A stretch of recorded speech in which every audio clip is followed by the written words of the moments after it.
বেশ কিছুদিন নীরবতার পর নতুন করে হরমুজ প্রণালীর বিভিন্ন বন্দর ও দ্বীপগুলোতে হামলা শুরু করেছে যুক্তরাষ্ট্র। আর তার পাল্টা জবাব দিতে এবার বাহরাইন ও জর্ডানে অবস্থিত মার্কিন সামরিক ঘাঁটিগুলোতে ভয়ঙ্কর পাল্টা হামলা চালিয়েছে ইরান।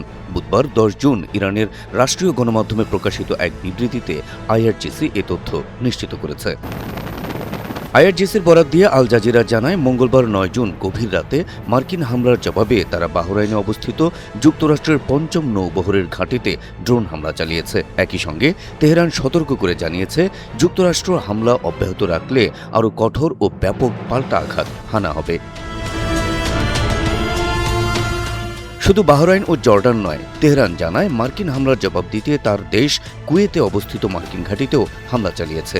যদিও কুয়েতের প্রতিরক্ষা বিভাগ জানিয়েছে, তাদের আকাশ প্রতিরক্ষা ব্যবস্থা শত্রুপক্ষের হামলা সফলভাবে প্রতিহত করেছে।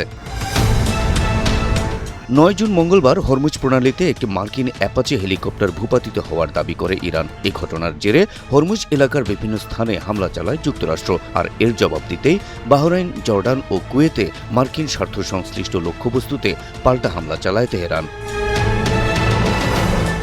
বিশ্লেষকরা বলছেন, ইরান যুক্তরাষ্ট্রের চলমান এই আগ্রাসী মনোভাবের কারণে মধ্যপ্রাচ্যে নতুন করে উত্তেজনা ছড়িয়ে পড়ার আশঙ্কা তৈরি হয়েছে। এর ফলে বন্ধ হয়ে যেতে পারে বেশ কিছুদিন ধরে চলা কূটনৈতিক সমাধানের পথটিও। Habib Rasel, NTV online.